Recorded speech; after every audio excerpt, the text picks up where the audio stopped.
Bachchan sir जेव्हा रामगोपाल वर्माच्या ऑफिसमध्ये आले होते तेव्हा त्यांनी आमच्या फिल्मचा प्रोमो जो आजही माझ्या फोनमध्ये आहे तो त्यांना दाखवला. आणि अमिताभ बच्चन सरांनी विचारलं, रे कोण आहे लडका, अच्छा ऍक्टर आहे. ते म्हणले वरे वरे वरे. त्याच्यानंतर मग सरकार 3च्या सेटवरती मी तेव्हा जायचो. Film industry is a mirror, की आजूबाजूची जशी परिस्थिती असते त्याचा आरसा असतो. म्हणजे ही अवलंबून असते आजूबाजूच्या सगळ्या गोष्टींवरती. आणि मी ट्रोलिंगला पण घाबरत नाही, इन द सेन्स मी कोणाला काही फार ब्लॉक वगैरे करायला जात नाही. मला पण खूप ट्रोल विल करतात, ते इतर लोकांना पण करतात. So it's a good thing. नमस्कार, मी दिलीप ठाकूर. इट्स मज्जा या डिजिटल चॅनलच्या #ठाकूर विचारणार या आमच्या गप्पा टप्पांच्या कार्यक्रमामध्ये आज एक विशेष पाहुणा आमच्याकडे आहे. मी विशेष यासाठी म्हटलं की तो मला गेल्या 10 वर्षामध्ये सिनेमामध्ये मोजकाच दिसला आहे, पण सोशल मीडियावर त्याची जी स्पष्ट वक्तव्य आहे ती जरा जास्तच दिसलेली आहे. आणि तो आहे आरोह वेलणकर. नमस्कार नमस्कार सगळ्यांना. इट्स मज्जाच्या सगळ्या व्ह्युअर्सना, प्रेक्षकांना नमस्कार. आता मी जे तुझं इंट्रोडक्शन केलं, मी बघतो अरे रेगेला 10 वर्ष झाली. 2014ला रिलीज झाला, म्हणजे 13च असू दे. पण तुझ्या चित्रपटांची संख्या, ज्याला आपण म्हणतो संख्याबळ, जे आपल्याकडे संख्येचं गणित खूप महत्त्वाचं मानलं जातं, त्या संख्येपेक्षा तुझं सोशल मीडियामधलं सामाजिक, राजकीय, आर्थिक अशा गोष्टींवरच्या ज्या पोस्ट असतात त्या मात्र जास्त गाजतात. आणि गाजण्याचं एक कारण, अर्थात ते चांगलं असतं की तुमच्या म्हणण्यावर प्रतिक्रिया येणं हे नेहमी चांगलं असतं.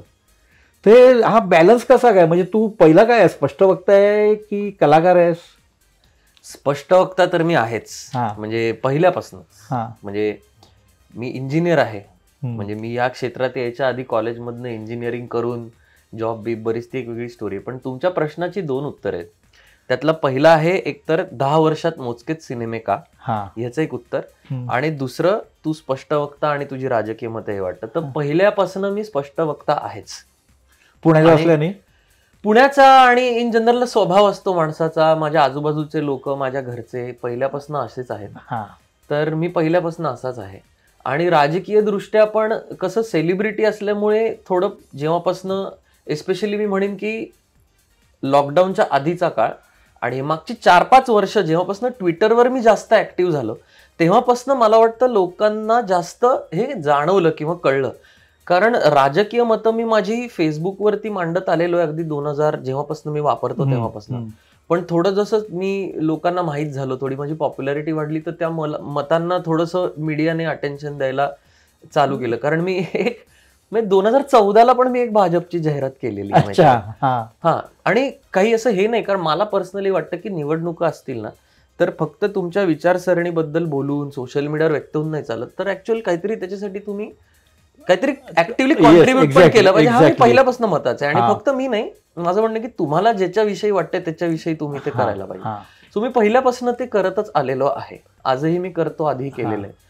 सोशल मीडियावरची मतं ही मला वाटतं लॉकडाऊनमध्ये, एकतर लॉकडाऊनमध्ये तुम्हाला माहिती आहे आपण सगळे घरी बसलेले होतो, कामं कमी होती, तर सोशल मीडिया हा एक व्यक्त होण्याचं एक चांगलं माध्यम होतं. तर तेव्हा मला वाटतं जास्त, स्पेशली ट्विटरवर मी त्या काळात जास्त ऍक्टिव्ह झालो. आणि तेव्हापासून महाराष्ट्रातल्या राजकारणात पण टर्मोईल आहेच आहे. तर आणि मग माझ्या गोष्टींना मीडिया पिकअप करायची स्टोरी, आणि मग आर्टिकल्स व्हायचे वगैरे. सो मला वाटतं मी पहिल्यापासून असाच आहे. आणि मला वाटतं लॉकडाऊनच्या काळापासून जेव्हा मी ट्विटरवर जास्त ऍक्टिव्ह झालो तेव्हापासनं हे जास्त लोकांच्या समोर आलं. त्यामुळे चांगलीच गोष्ट आहे, आणि माझ्यासाठी ही चांगलीच गोष्ट आहे. कारण की मी अवेअर आहे, पॉलिटिकली, सोशली अवेअर आहे. माझ्या आजूबाजूला काय चाललंय याची मला जाणीव आहे, त्याच्याबद्दल माझं वाचन आहे. सो आणि तुम्ही म्हणालात तसं तुमच्या मतांना जर प्रतिक्रिया येत असेल तर ही चांगलीच गोष्ट आहे. सो आणि मी ट्रोलिंगला पण घाबरत नाही, इन द सेन्स मी कोणाला काही फार ब्लॉक वगैरे करायला जात नाही. मला पण खूप ट्रोल विल करतात, ते इतर लोकांना पण करतात. So it's a good thing. So हा झाला पहिला मुद्दा, की मी असा पहिल्यापासून आहे. असं नाही की काहीतरी लोकांना काय वाटतं, ज्यांना माहीत नसतं किंवा जे माझ्याकडे एक कलाकार म्हणून हा व्यक्त होतोय म्हणून बघतात, त्यांना वाटतं की हा पब्लिसिटीसाठी करतोय का. तर तसं नाहीये. मला काही त्याच्यामधनं पब्लिसिटी मिळवायची नाहीये, किंवा मी कोणालाही माझं ट्विट असं पाठवत नाही की ह्याची तुम्ही न्यूज करा किंवा हे बघा तुम्ही किंवा हे असं करा किंवा हे तसं करा.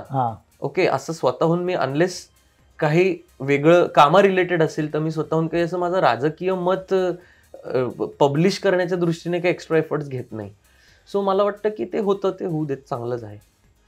दुसरं 10 वर्षात फिल्मचा तुम्ही जो मुद्दा म्हटलात ना, सो मला माहित नाही की म्हणजे मी जेव्हा इंडस्ट्रीत आलो तेव्हापासून माझं एक ठरलेलं होतं की मला माझ्या टर्म्सवर मला पाहिजे तसं काम करता आलं पाहिजे किंवा मी तसंच काम करीन. मला हे काम येतंय आणि आता मला पैशांची गरज आहे किंवा मला हे ती आता कोणीतरी मला सांगते किंवा काहीतरी दडपण आहे किंवा out of compulsion what ever it is करावं लागतंय, असं मला नाही करायचंय. मला जर वाटलं, मला जर त्याच्यात आनंद मिळत असेल, मला तो समोरचा व्यक्ती आवडला, मला वाटलं की हे मला करायला पाहिजे, तर मी ते करीन. मग त्याच्यासाठी जे काय असेल ते झालं तर झालं. सो मी पहिल्यापासून असंच काम करत आलेलो आहे, म्हणून मी सिलेक्टिव्ह आहे. ओके, सो माझ्याकडे काम येतं, त्याच्यातलं जे मला योग्य वाटतं, जे वाटतं त्यावेळेला त्या पॉइंटला काही गोष्टी बघून ते मी करतो. हे पहिलं. आणि दुसरं, रेगेनंतर माझ्या 2 खूप मोठ्या फिल्म्स ह्या शेल्फ झाल्या इन द सेन्स मी त्याच्यात 2 वर्ष माझ्या आयुष्यातली एवढी मोठी हिट फिल्म दिल्यानंतर इन्व्हेस्ट केली आणि त्या 2 वर्षामध्ये माझी हवा ओसरली, पॉप्युलॅरिटी ओसरली आणि मग एकदा ते सगळं ओसरलं ना की मग तुम्हाला फोकस मध्ये नसाल तर तुम्ही कुठे, म्हणजे लाट एकदा गेली आतमध्ये की फक्त तुम्ही वाळू असते ती खाली पायाच्या जाताना बघायची आणि मग दुसरी लाट यायची वाट बघायची. हेच करू शकता समुद्रावर. तर मला वाटतं ती लाट यायची मी वाट बघतोय आणि मागच्या त्या जर 2 फिल्म्स आल्या असत्या माझ्या, आणि त्यातला एक प्रोजेक्ट तर खूपच म्हणजे मोठा होता, तो मी आता तुम्हाला सांगत होतो ऑफ कॅमेरा. सो पण ते एक रिझन आहे. So I have always been selective आणि माणूस बघून माझा गुडविलवर पण विश्वास आहे. अनेक गोष्टी मी अशा केल्यात की ज्याच्यामध्ये मी पैसे नाही घेतलेले किंवा मी अगदी तुटपुंजा बांधण्यासाठी मी अजिबात कुठल्याही माणसाने मला कधी अप्रोच केलं तर मी याचा विचार करत नाही की याच्याकडे किती पैसे आहेत किंवा हे पैशांसाठी मी कधीच काही केलेलं नाही आहे.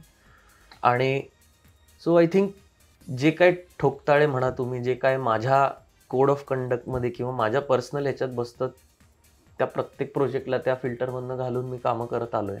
पण त्या बंद पडलेल्या 2 फिल्म बद्दल तू व्यक्त व्हावं असं मला वाटतं. काय ते परत आहे ना, थोडंसं असं लोकांना वाटायला नाही पाहिजे की अरे हा काय नाही, पण घडलंय ना. पण मी बोलीन आणि त्याच्या मागचं कारण काय माहितीये का, कारण की हे माझ्या बरोबरच नाही, हे माझ्यासारख्या प्रत्येक नटाबरोबर, प्रत्येक परफॉर्मिंग आर्टिस्ट बरोबर होतं. आणि कधी कधी लोकांना त्याची जाणीव नसते. जसा माझा हा स्ट्रगल आहे तसा अनेक लोकांचा वेगवेगळा स्ट्रगल असतो आणि आम्ही सगळे प्रत्येक कुठल्या ना कुठल्या तरी पद्धतीने स्ट्रगल करत असतो. माझ्या केसमध्ये लकीली टचवूड माझ्या घरच्यांच्या आणि माझ्या बायकोच्या मी म्हणेन की सपोर्टमुळे मला कधी आर्थिकदृष्ट्या त्यांनी ही चणचण जाणवू दिली नाही. सो हा स्ट्रगल माझ्या आयुष्यात नव्हता, पण माझी पूर्ण वेगळी जर्नी आहे. सो मी त्याच्यासाठी हे सांगेन कारण हे प्रत्येकाच्या बाबतीत होतं. सो रेगे हा माझा पहिलाच सिनेमा होता. त्याच्या आधी मी शॉर्ट फिल्मही केलेली नव्हती. मी एकांकिका करायचो प्रायोगिक. त्याच्यात मला खूप प्राइजेस मिळाले. तिकडे मला या लोकांनी बघितलं, त्यांनी बोलवलं, मी ऑडिशन दिली, फिल्म केली.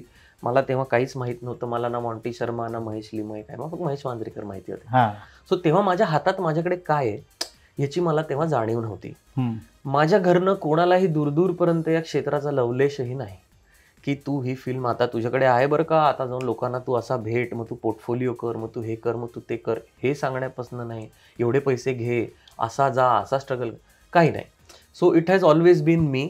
मला जसं समोरून आलं, 4 वेळा पडलो, 5व्यांदा परत अक्कल आली, 5 वेळा पडलो, 6व्यांदा अक्कल आली, असं करत करतच मी माझं या क्षेत्रातलं करिअर हे केलेलं आहे. सो तो प्रोजेक्ट एकतर मला हवा तसा मला एनकॅश करता आला नाही आणि ह्याच्यात मी कोणालाही दोष देत नाही. ओके, ठीक आहे, नो प्रॉब्लेम.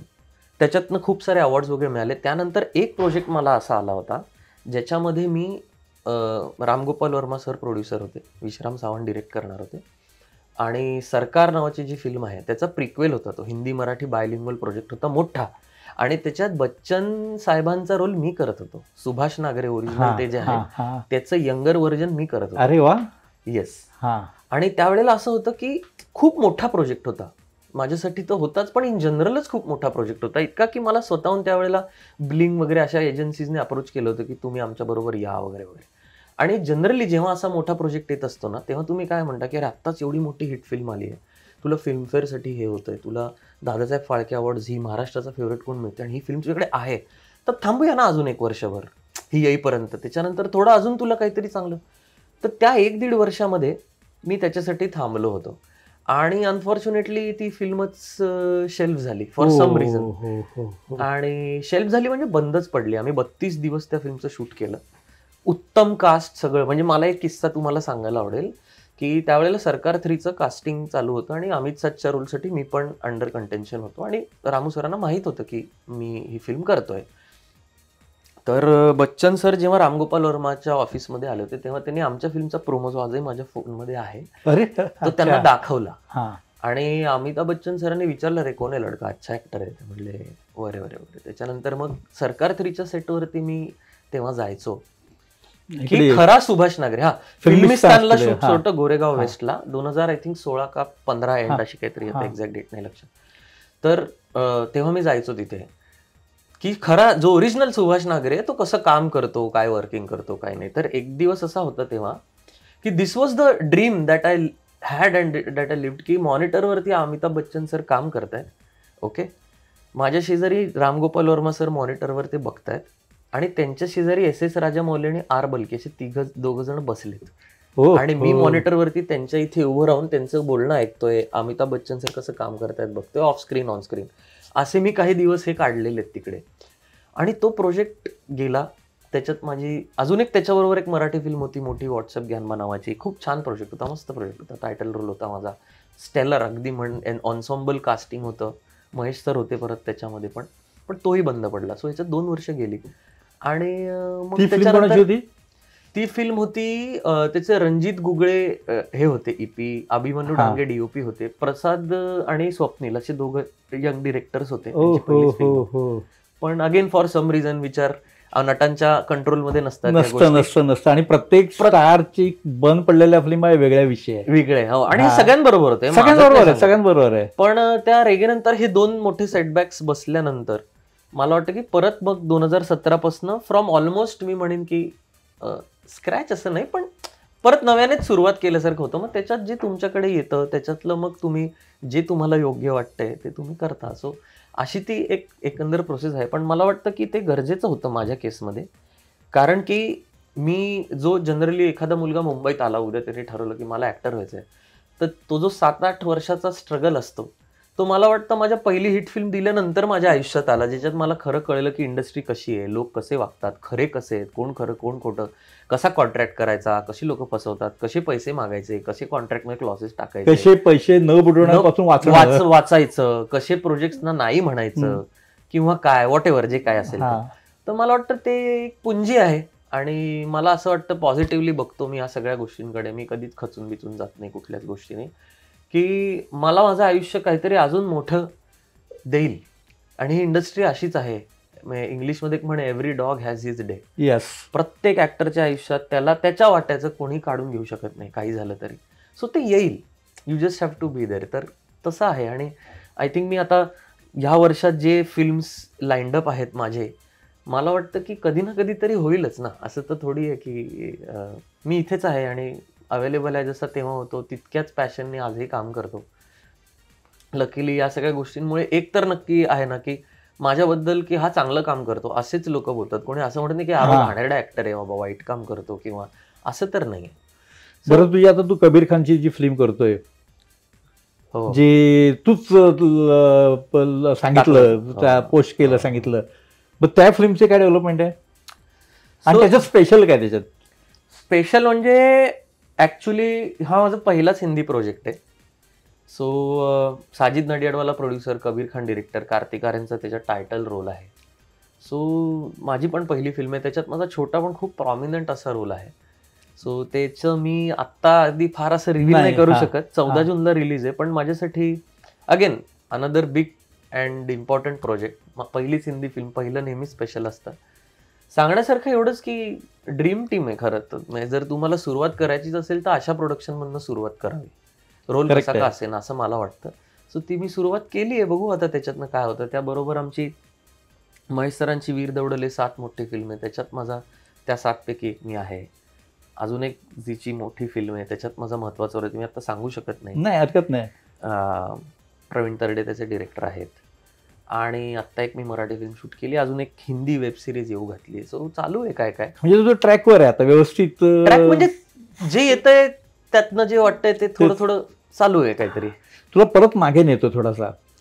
जे सुरुवातीला मी तुला प्रश्न केला की तू जे सामाजिक राजकीय भूमिकांबद्दल, पण त्यावेळेला मी बऱ्याचदा असं पाहायचो की एखाद्या वृत्तवाहिनीवर तुला जर बोलवलेलं असेल पण तिथे वाद वगैरे व्हायची. हो, हां, बरोबर आहे ना. मग ते वादाच्या वेळेला एक संयम राखणं जे असतं ते कसं काय तुला जमायचं? मी बघायचो अरे ह्याच्यावर अटॅक होतोय, करेक्ट ना? हो, होतं बरेचदा होतं.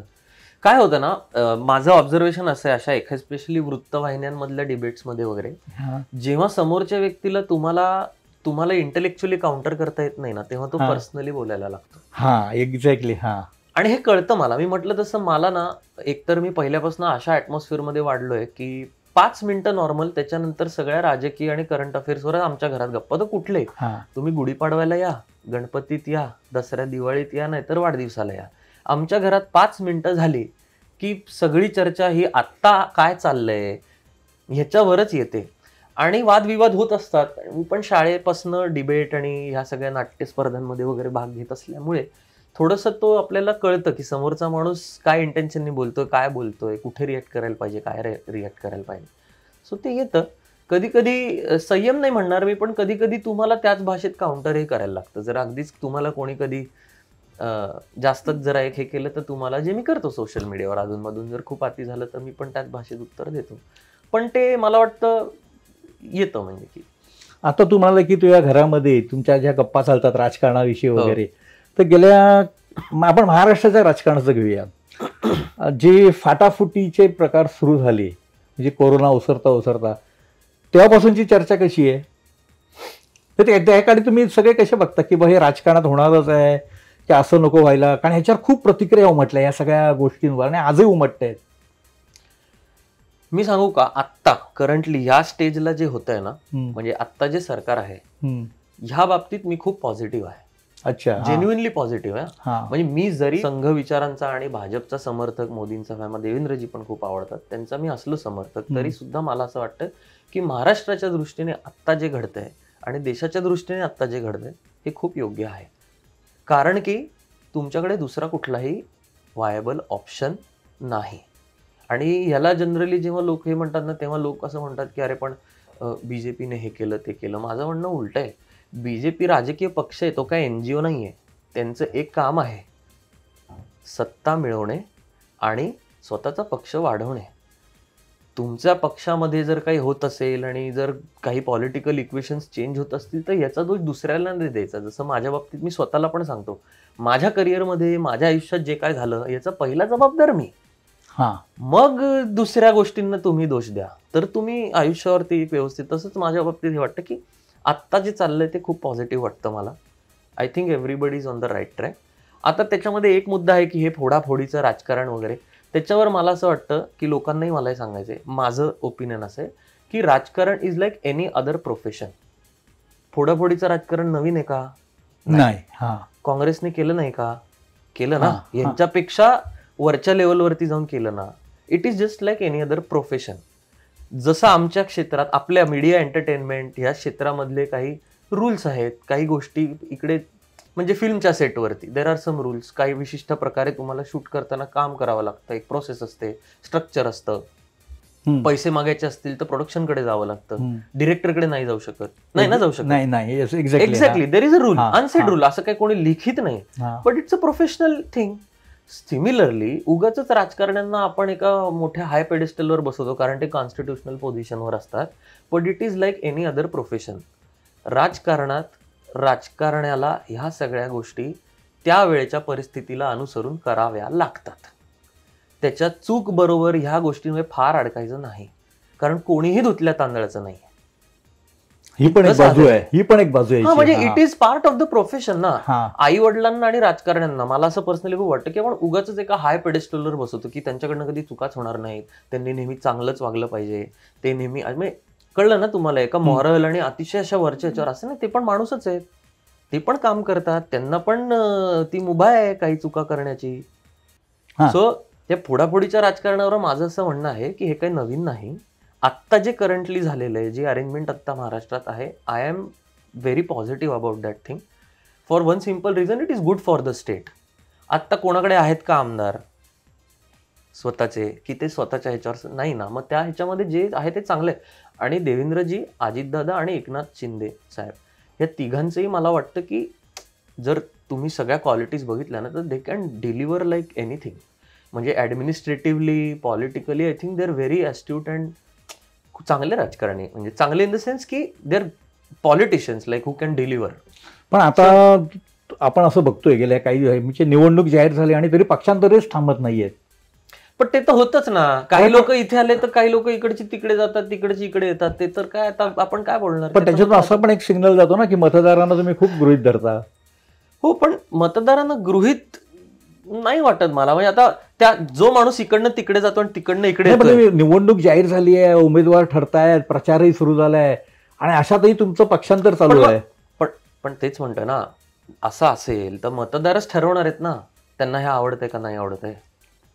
हा पण एक ठीक आहे. हा, जो माणूस इकडनं तिकडे जातो आणि तिकडनं इकडे येतोय, त्यांना निवडून कोणी आणलं? मतदारांनीच आणलं. तो तिकडे, तुम्हाला काय वाटतंय त्यांच्या कार्यकर्त्यांशी आणि ग्राउंडच्या लोकांशी न बोलता डिसिजन घेत असेल का? त्याचा आता फॉर एक्झाम्पल इकडनं तिकडे जाणारा एखादा व्यक्ती असेल, तो तिथे जायच्या आधी काहीतरी अभ्यास करत असेल ना, आपल्या जिल्ह्यातल्या मतदारसंघातल्या लोकांशी बोलतच असेल ना. ते आपल्याला मुंबईत बसून वाटतं बाबा तिकडचा माणूस इकडे आला म्हणजे काहीतरी झालं. मतदार ठरवतील एवढं करून. माझं काय म्हणणं आहे की हे झालंय ना, हे राजकारणात होतं, लेट द पीपल डिसाईड. आता वोट करून लोक ठरवतीलच. लोकांनी जर वोट देऊन परत त्या माणसाला निवडून आणलं तर याचा अर्थ काय की लोकांना ते मान्य आहे, तिकडच्या मतदारांना. मग त्यांनी गृहीत का धरलं असे ना, त्यांना ते ओके वाटतंय. आपण कोण आहे मग त्याच्यामध्ये बोलणारे? So I think this is the beauty of this process की लोक खरंच ठरवतात, त्यांना ठरवू दे. मला नाही वाटत की कोणी लोकांना असं गृहीत धरतं. जर कोणी धरत असेल गृहीत तर लोक त्याला व्यवस्थित चोख प्रत्युत्तर देतात. कळलं का? So this is the beauty of democracy. आणि हे राजकारणात होत राहते, काय नवीन आहे. प्रत्येक निवडणुकीच्या आधी असं होतं, कोणीतरी इकडनं तिकडे जातं, तिकडनं इकडे येतं, हे लोकल इक्वेशन्स चालू असतात. पण बऱ्याचदा असं पण पाहण्यात आलेलं आहे की ज्यांनी पक्षांतर केले ते आमदार किंवा खासदार पडलेले दिसत आहेत. कुठे झालंय असं? तुला मी सांगतो, तुला कदाचित माहित नसेल, पण फार पूर्वी छगन भुजबळांबरोबर, फार पूर्वी नाही, आत्ता सांगा की मला. आता तुम्ही राजकारणावर बोलताय. 16 आमदार जे फुटले होते शिवसेनेचे, त्यातले 15 तर पडले नंतर पुढच्या 95च्या निवडणुका. इतिहास आहे ना 90s मध्ये. इतिहास पण ठीक आहे, पण आता मला तुम्ही सांगा की आता मी तेच म्हणतो ना, ह्या सगळ्या गोष्टीवरची लिटमस टेस्ट असणार आहे ना, ती आत्ताची लोकसभा आणि पुढची विधानसभा. पण आता याच्या आधी ज्या पंचायत निवडणुका झाल्या त्याचा रिझल्ट बघा ना तुम्ही. तो तर अगदी ग्रासरूट्स वरचा मतदार आहे. त्याच्यात आत्ताची जी महायुती आहे त्यांच्या लोकांना सगळ्यात जास्त मतं मिळाली. पण काय माहिती, ग्रामपंचायत निवडणुकांना ह्या बऱ्याचदा यांना ह्या पक्षावर लढवलं जात नाही. पण बॅक्ड बाय असतात ना, असं नाही. बॅक्ड बाय जरी कॅन्डिडेट कुठल्या पक्षाचा नसला तरी तुम्ही जेव्हा टीव्हीवरती निकाल बघता तेव्हा तुम्ही असंच लिहिता ना की या फॅक्शनला एवढे, या फॅक्शनला एवढे. सो आय थिंक ह्याच्यावरती ना मला असं वाटतं की आपण थांबूया एक 6-8 महिने, दोन्ही निवडणुका होऊन जाऊ दे ना, मग त्याच्यानंतर कळेल कोण चूक कोण बरोबर. म्हणजे पण जे काय घडतंय आता त्याच्यामध्ये मला असं वाटतं की हे राजकारणाचा भाग आहे. प्रत्येक निवडणुकीच्या आधी होतं. आपली वोटर्स सगळे सुजाण आहेत, सगळेजण बघतात, त्यांना जे योग्य वाटतं ते करतील. मला पर्सनली विचाराल, I am very happy with this current arrangement. पण मला एक सांग की तू ज्या पद्धतीने व्यक्त होतोयस राजकारणाविषयी, समाजकारणाविषयी, तसं आपल्याला आपल्या चित्रपटसृष्टीत फार कोणी दिसत नाही होणार. कारण की आमची इंडस्ट्री आहे ना ही म्हणजे खरंच ज्याचा हु इज कम्प्लिटली ह्या फील्डवरती अवलंबून आहे, someone who is completely dependent on this field, त्याला बोलणं हे शक्य होत नाही. कारण कसं होतं, मी आज जर समजा आत्ता जे म्हणतोय की मी ह्या सरकारवर खुश आहे, तर जे विरोधक किंवा अपोजिशन मधले लोक आहेत ते म्हणतात की अरे हा ह्यांचा सपोर्टर आहे, हा मग आता आपण ह्याची वाट लावू किंवा लक्ष ठेवतील, काहीतरी त्रास द्यायचा प्रयत्न करतील. तर ते ह्या भीतीमुळे लोक कदाचित बोलत नाहीत. आणि बरोबर पण आहे ते. कारण की लोक लक्ष ठेवतात, लोकांचं लक्ष असतं आणि लोकांना ह्याच्यात पडायचं नसतं. काही लोकांचं मतं असतात, ते प्रायव्हेटली व्यक्त करतात. काही लोक बोलतात, काही लोक नाही बोलत, कारण त्यांना नसतं बोलायचं, नाही आवडत किंवा त्यांना नाही ती गरज वाटत की माझं राजकीय मत मला नाही मांडायचं सोशल मीडियावर. काही लोक भीतीपोटी नाही बोलत, सो काही गरजेचं नाही आहे. पण मला मेनली असं वाटतं की इंडस्ट्री अवलंबून असते ना या सगळ्या. आरसा आहे आमचं क्षेत्र म्हणजे film arts. Film industry is a mirror, की आजूबाजूची जशी परिस्थिती असते त्याचा आरसा असतो. म्हणजे ही अवलंबून असते आजूबाजूच्या सगळ्या गोष्टींवरती. तर म्हणून मला वाटतं की कदाचित तसं असेल आणि मी त्याच्यात कोणाला दोष नाही देणार. प्रत्येक जण आपापल्या जागी बरोबर आहे. पण मध्यंतरी राज ठाकरेंनी अशी 2 विधानं केली आणि त्याची खूप प्रतिक्रिया उमटली. मग ते नेहमीच म्हणतात की कलाकारांनी व्यक्त व्हायला पाहिजे. हो, खरंच मलाही असं वाटतं की व्यक्त व्हायला पाहिजे. पण ते कधी व्यक्त होतील माहिती आहे का, जेव्हा आपल्याकडची पॉलिटी आणि आपल्याकडचा जो ह्या गोष्टींना जज करणारा जो ऑडियन्स आहे तो सुजाण होईल. म्हणजे एखाद्या व्यक्तीला त्याच्या राजकीय मतांसाठी जज करणं आणि ट्रोल करणं जेव्हा थांबणं तर इम्पॉसिबल आहे. पण जे अगदी रसातळाला जाऊन गोष्टी होतात ते जेव्हा थांबेल तेव्हा कदाचित लोक किंवा त्यांना जेव्हा ही खात्री वाटेल की बाबा मी काही बोललो तरी माझ्या कामावर फरक नाही पडणार, तेव्हा कदाचित ते हे होईल. पण I also agree with Raj Thackeray की व्यक्त व्हायला पाहिजे, तुमची मतं मांडली पाहिजेत. तुमच्याकडे आज माझे जेवढे काही फॉलोअर असतील, माझ्याकडे ती ताकद आहे की मी माझ्या फॉलोअर्सना काहीतरी मला जे वाटते ते मी त्यांना सांगू शकतो, माझे विचार त्यांच्यापर्यंत पोहोचवू शकतो, 4 चांगली कामं पोहोचवू शकतो. सो करायला पाहिजे. आणि राज ठाकरेंनी अजून एक मत व्यक्त केलेलं, त्याच्यावरही बऱ्याच प्रतिक्रिया म्हटल्या, ते म्हणजे तुम्ही असे ते टोपण नावानी किंवा शॉर्ट नेमनी वगैरे कलाकारांना बोलू नका, त्याचा एक आदर राखा 4 चौघात किंवा सारं. त्याबद्दल तुझं काय म्हणणं आहे? नाही, मी सगळ्यांना दादा, ताई आणि म्हणजे पहिलं ना म्हणजे अशोक सराफ असतील तर अशोक सर किंवा अशोक दादा सर तुम्ही म्हणायला पाहिजे असंही ताई म्हटलं. पण मी त्यांना कधीच अहो मामा असं वगैरे मी कधीच म्हटलं नाही. मी त्यांना ओळखत नाही, पण मी तर ते फॉलो करतो कारण थोडं कॉर्पोरेटची पण माझी बॅकग्राऊंड असल्यामुळे मी पहिल्यापासूनच तसा आदरार्थी हे करतो. मी कधीच कोणाला असं हे नाही केलंय. पण माहित नाही, मला याच्याबद्दल काही माझं असं मी कधी या मुद्द्यावरती फार विचार नाही केला. नाही, कदाचित असंही असेल मी माझ्या वडिलांना कधी कधी नावाने हाक मारतो, त्यामुळे मला वाटतं रिस्पेक्ट हा आतमध्ये असायला पाहिजे. पण ते मी ह्यांचं I have also not seen the clip, म्हणजे मी राज ठाकरे काय म्हणाले किंवा त्याचा कॉन्टेक्स्ट काय होता मला माहित नाही. पण आदर तर डेफिनेटली असला पाहिजे. म्हणजे अगदी अशोक सराफ किती चांगली ओळख असली तरी माझी त्यांच्याशी मी त्यांना 4 चौघात असं मला नाही वाटत की काय मामा वगैरे असं मी नाही म्हणणार त्यांना. असं कोणी म्हणत असेल तर मला नाही माहिती. पण मी राज ठाकरे ह्या बाबतीत काय बोलले हे माझ्यापर्यंत आलेलं नाही. सो मला नाही, इंडस्ट्रीमध्ये पण त्याची चर्चा झाली. काही कलाकारांनी व्यक्त केलं की नाही आम्ही एकत्र काम करतो, मग पर्सनली बोलायला काय झालं, अर्थात काहींनी दुसरी बाजू मांडली. पण मला असं वाटतं की लोक इंडस्ट्री व्यक्त झाली ते बरं झालं. जे आता आपण म्हणालो की इंडस्ट्री व्यक्त होत नाही. हो, नाही होते कधी कधी होते. कधी कधी होते कधी कधी नाही होत.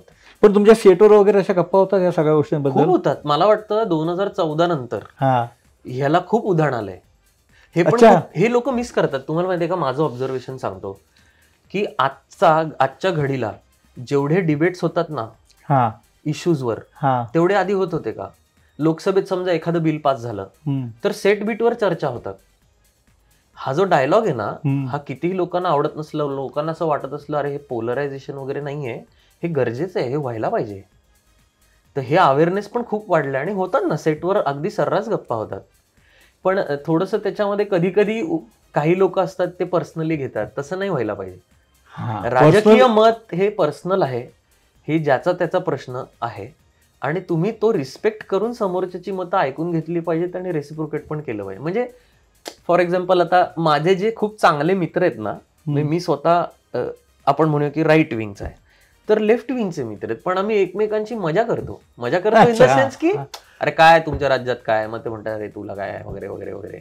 तर आम्ही आमच्या मैत्रीवरती तो फरक नाही पडलेला. तसं व्हायला पाहिजे. It should not hamper. Healthy असलं पाहिजे की आता ह्या विचारसरणीचा आहे हा म्हणून मी याला भेटणारच नाही, याला कामच देणार नाही, किंवा मी ह्याला जाणून बुजून आता ह्याचं नुकसान करीन, किंवा मी याच्याशी बोलणारच नाही, मला याचा चेहराच बघायचा नाही वगैरे. हे असं नाही व्हायला पाहिजे. असं थोडं होतं. आणि अनफॉर्च्युनेटली जे लोक ह्या गोष्टीविषयी बोलतात ना जे इंटॉलरन्स आणि त्यांच्याकडूनच जास्त होतं असं माझं ऑब्झर्वेशन आहे. म्हणजे जे गोष्टी ह्या गोष्टीचा विरोध करतात त्या लोकांकडूनच जास्त होतं. म्हणजे जो माणूस इंटॉलरन्स बद्दल बोलतो तोच सगळ्यात जास्त इंटॉलरंट असतो. आमच्या क्षेत्रातलं बोलतोय आपल्या क्षेत्राबद्दलच विषय. पण दुसरं असंही म्हटलं जातं की अरे आजचे कलाकार सीन झाल्यानंतर मग व्हॅनिटीमध्ये जाऊन बसतात, मिक्सअप होत नाही, असं पण एक मतप्रवाह आहे. नाही, ते आता प्रत्येकाचं इंडिव्हिज्युअल असतं. मी आता हिंदी फिल्मच्या सेटवर होतो, तिथे प्रोफेशनल एकदम everybody is like cut throat professional. तिकडे मराठीसारखं ऍटमॉस्फिअर नाहीये की तुम्ही खुर्च्या टाकून बसले, शूट झाल्यावरती सगळं चालू आहे, मस्त कोणतरी सिगरेट पितंय, हे करते, खाते बिते, गप्पा टप्पा, काम झालं जायचं आपापलं का, परत बोलवलं की यायचं, काम करायचं, जायचं. हे मी स्वतः एकच फिल्म केली मी, पण मी त्या सेटवर असं होतं. मराठीत असं नाहीये. मराठीत पण काही आर्टिस्ट असे आहेत की आता मी स्वतः, मला व्हॅनिटीपेक्षा जास्त बाहेर राहायला आवडतं. अगदीच जर खूप ऊन वगैरे असेल तर नाही, पण आवडतं मला सेटवरतीच. एकदा सेटवर आलो की मग मी सेट सोडून सहज जात नाही. पण काही काही आर्टिस्ट असतात त्यांना फक्त तेवढ्या पुरतंच आवडतं काही, पण त्याचा अर्थ असाच नाही की तो वाईट माणूस आहे किंवा काय. प्रत्येकाचा एक कम्फर्ट झोन असतो ना. तुम्ही इमोट जेव्हा करत असता सेटवरती आपापल्या परीने तो करत असतो. काही काही आर्टिस्ट ना काहीतरी खायच्या प्यायच्या सवयी असतात की कोणाला हे फ्रूट आवडतं त्याला ते लागतंच, कोणाला अमुक ठिकाणचं खाणं आवडतं. आता हे तर आहेच आहे ना. आता आपण त्याच्याविषयी काय बोलतो, हे व्यक्तीनुसार बदलत जाणार.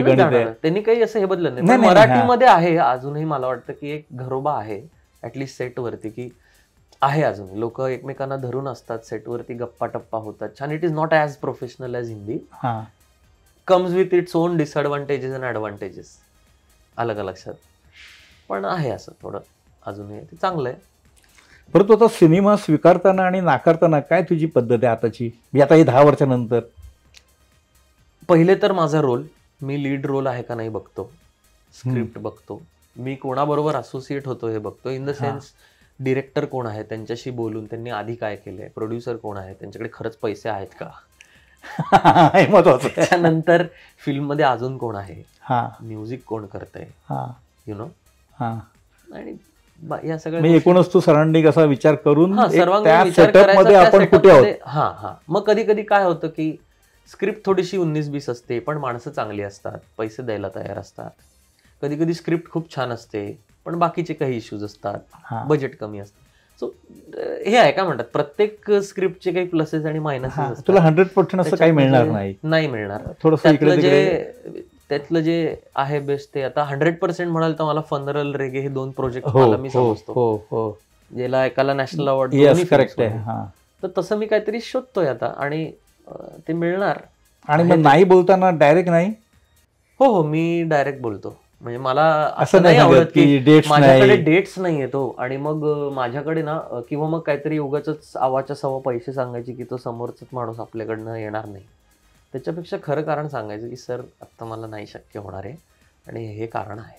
पण तुझ्या रफ टफ लुक किंवा असा बोल्डपणा किंवा तुझं जे पर्सनॅलिटी आहे त्याला धरून कधी सिनेमा लिहिला जाईल आणि येईल?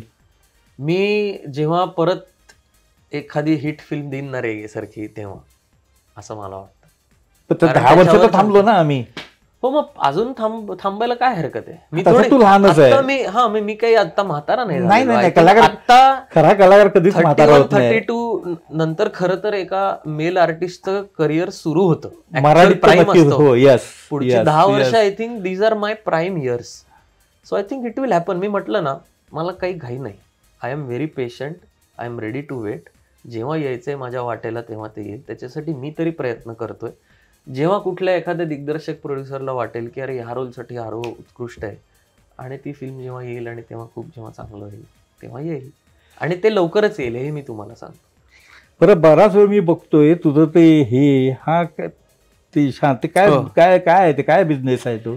सो हे पण खूप लोकांना माहित नाहीये. तुम्ही जे म्हणालात ना मगाशी 10 वर्ष कुठे होता, तर मी इंजिनियर आणि आता मागची 4-5 वर्ष मी बिझनेस करता करता या क्षेत्रात काम करतो. दोन्ही प्रोफेशन्स वरती माझी पकड आहे. पूर्वी जे कलाकार नोकरी करून सिनेमा नाटकात काम करायचे. करेक्ट. पण मी नोकरी नाही, मी स्वतःचा स्वतंत्र व्यवसाय करतो. तो फ्रीडम मला मिळतो. माझा भाऊ आणि वडील माझे बिझनेसमध्ये असल्यामुळे मला तो फ्रीडम घेता येतं आणि मी हे दोन्ही करतो. दोन्ही प्रोफेशन्सच्या मी टोप्या ठेवतो. आठवड्यातले 4 दिवस 3 दिवस असं स्प्लिट करून पुणे मुंबई पुणे करून सो आमची वेलान टेक्नॉलॉजीज नावाची कंपनी आहे, वेलणकरचं वेलान असं आहे. ओ हो वा. आणि माझ्या वडिलांनी सुरू केली, आता 16-17 वर्ष झाली आम्हाला. तर मी, माझा भाऊ, आम्ही दोघंही हे करतो. सो तेही मी करतो, म्हणून मला वेळ मिळत नाही, म्हणून मी जास्त कधी कधी तुम्हाला इव्हेंट्समध्ये किंवा इकडे तिकडे दिसत नाही, कारण माझं ट्रॅव्हलिंग खूप होतं. वर्षातले ऑलमोस्ट 2-2.5 महिने मी भारताच्या बाहेर असतो. त्यानंतर डिस्ट्रीब्युटरशिप, सेल्स, कन्सल्टन्सी, टेक्निकल गोष्टी इन्व्हॉल्ड असल्यामुळे भारतात पण खूप फिरणं होतं, खूप जास्त. महिन्यातलं मी घरी म्हणाल तर हार्डली 10-12 दिवस असतो, बाकीचे पूर्ण मी फिरतच असतो. पण त्या फिरण्यातून तुझं कलाकार म्हणून ऑब्झर्वेशन, भेटीगाठी, वाचन. मी आमच्या बिझनेसमध्ये ज्या ज्या लोकांना भेटतो, कसं कलाकार असल्याचा मला तिकडे फायदा होतो बिझनेसमध्ये, आणि इंडस्ट्रीमध्ये बिझनेस केल्याचा फायदा होतो. फार लोकांना माहित नाही आणि मी त्याची वाच्यता पण फार करत नाही. लोकांना वाटतं उगाच कुठे शो ऑफ करतोय वगैरे, पण सोशल मीडियावरती पण मी तसं माझं ठेवलेलं आहे. लिंक्डइन प्रोफाईल जर तुम्ही माझी बघितली तर तिथे इंडस्ट्रीचं काही नाही, काही नाही. तिथे तुम्हाला फक्त माझं इंजिनिअरिंग बॅकग्राऊंड, मी जे करतोय आत्ता, टेक्निकल गोष्टी दिसतील, sound, vibration, acoustics, sensors, projects, application, सगळं तुम्हाला तिकडे दिसेल. ट्विटरवरती माझी राजकीय मतं दिसतील आणि इंस्टाग्रामवरती मी तुम्हाला ऍक्टर म्हणून दिसेल. बॅलन्स ठेवलेला आहे तू. हा, तसं आहे. आणि पडद्यावर तू कॅरेक्टर मध्ये दिसतो, जे काय कॅरेक्टर असेल. आपण एक रॅपिड फायर घेऊया. डन. पुणे की मुंबई? दोन्ही. नाही, एकच करायचं तर मुंबई. अरे वा, म्हणजे आमचा मुंबईकर झाला तू. अगदी मुंबई खूप आवडते मला मुळात बिझी राहायला खूप आवडतं, काम खूप आवडतं, आणि पुण्यामध्ये थोडासा रिलॅक्स झोन असतो जो मला एवढं नाही आवडत. मुंबई मला जास्त. मुंबईत असलो की मी सकाळी लवकर उठून अगदी आज कोणाला फोन करू, कुठे भेटू, काय करू, असं. मुंबई तुम्हाला स्वस्त बसू देतच नाही, अजिबात नाही. मुंबई मला, या शहराला वेग आहे आणि आमचं शहर आहे ते. म्हणजे मी गिरगावकर आहे, पण आम्हाला अभिमान वाटतो मुंबईकर आणि गिरगाव. एकांकिका चित्रपट की मालिका? एकांकिका. जिथे तुझी मुळं घडली. नाटक, म्हणजे मी म्हणेन नाटक. नाटक म्हणू आपण. मल्टिप्लेक्स की ओटीटी? ओटीटी आत्ता या स्टेजला. कारण जगभरातला सगळा सिनेमा कोणत्याही वेळी बघायला मला आवडेल तो झोन एक्सप्लोर करायला. मालिका मी केल्या, चित्रपट मी करतोय, मला ओटीटी अजून मी केलेलं नाही, सो मला ओटीटी हा झोन घ्यायचा आहे. आता तुझ्या आवडीपैकी एक सांग. गायन म्हणजे तू ते करतो जे काय, मिमिक्री की फिल्म्स पाहणे? गायन आणि फिल्म्स दोन्ही. मिमिक्री मी सोडली आता, शाळेत करायचं. अच्छा, ते फार हरली. हा. रेगे की फनरल्स? अवघड आहे खरंच. दोन्ही फिल्म्स माझ्यासाठी खूप स्पेशल आहेत, असं नाही मला निवडता येणार, खरंच सांगतो. आणि बिग बॉस दिलं त्या फिल्म्सनी मला. हो ना.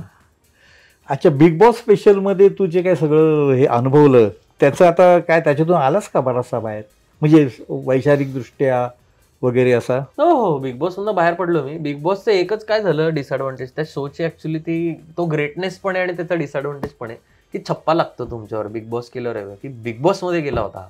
हा, तर तसं झालंय माझ्या बाबतीत थोडं. एकतर मी 2 सीझन केले. हो, लकीली चांगलं शिंतोडे न घेता बाहेर आलो मी. म्हणजे कोणी माझ्याविषयी असं हे नाही करत मला की अरे काय वगैरे, असं नाही की अरे हा काय बोलतोय किंवा हा काय करतोय, असं नाही झालं ते, which was a good thing. मला चांगली पब्लिसिटी मिळाली. पण येस, त्याच्यातनं मी आय थिंक त्याच्यानंतरच ते नॅशनल मिळाला ना फनरलला, सो आय थिंक मी आलो त्याच्यातनं बाहेर. आणि आता जी कामं मी करतोय चांगली, आय एम हॅपी. पण तू बिग बॉस मध्ये असताना, म्हणजे आता तू तर हे आहे, म्हणजे घराची ओढ आहे तुला, मुलगा, बायको, आई, मग तिथे रमलं का? रमलंस म्हणून तर वाईल्ड कार्ड म्हणून गेलो ना मी. मला माहिती होतं मी 100 दिवस नाही राहू शकणार. वाईल्ड कार्ड म्हणून गेलो मी, अनुभव म्हणून, आणि पैसेही चांगले देत होते मला ते. शेवटी पैशाचं. पैसे. पण जे आपलं घर आणि आपलं कुटुंब हे आहे ना, खूप मिस करायला होतं त्या शो मध्ये. आणि चांगला मस्त शो आहे तो, म्हणजे I have no qualms about it की it's a very nice show. प्रत्येक जण जो मला विचारेल बिग बॉस, मी हेच सांगतो, उत्तम शो आहे. कसं खेळायचं तुमच्या हातात आहे. तिकडे कोणी तुम्हाला तिथे हे नाही करत. तिथे स्क्रिप्ट नाही, लाईफ एक्सपिरियन्स आहे तो एक, जो डेफिनेटली हरकत नाही एखाद्या नटाने घ्यायला. ते कसे माहितीये ना, मी 4 फिल्म्स करीन, पण बिग बॉस मी केलंय हे सांगायला मला बिग बॉस मध्ये ऍक्च्युअली जावं लागतं. ते असं आहे की ते एकदाच होतं. ते एकदाच होतं. Yes, correct. फिल्म तुला माहितीये का मी तिथे जाऊन आलोय, हे जे आहे ना हे एकदाच आहे. म्हणजे एकूण आहे ना, तुझी जी जडणघडण होते ती अशी वेगवेगळ्या पद्धतीने होते. हो, बरोबर आहे ना. म्हणजे तो रंगमंच अनुभवला, मालिकेमध्ये काम नवीन नवीन केलं. अनुभव घ्यायला आवडतं मला आणि आय थिंक ती ऍक्टर म्हणून माझी प्रोसेस आहे.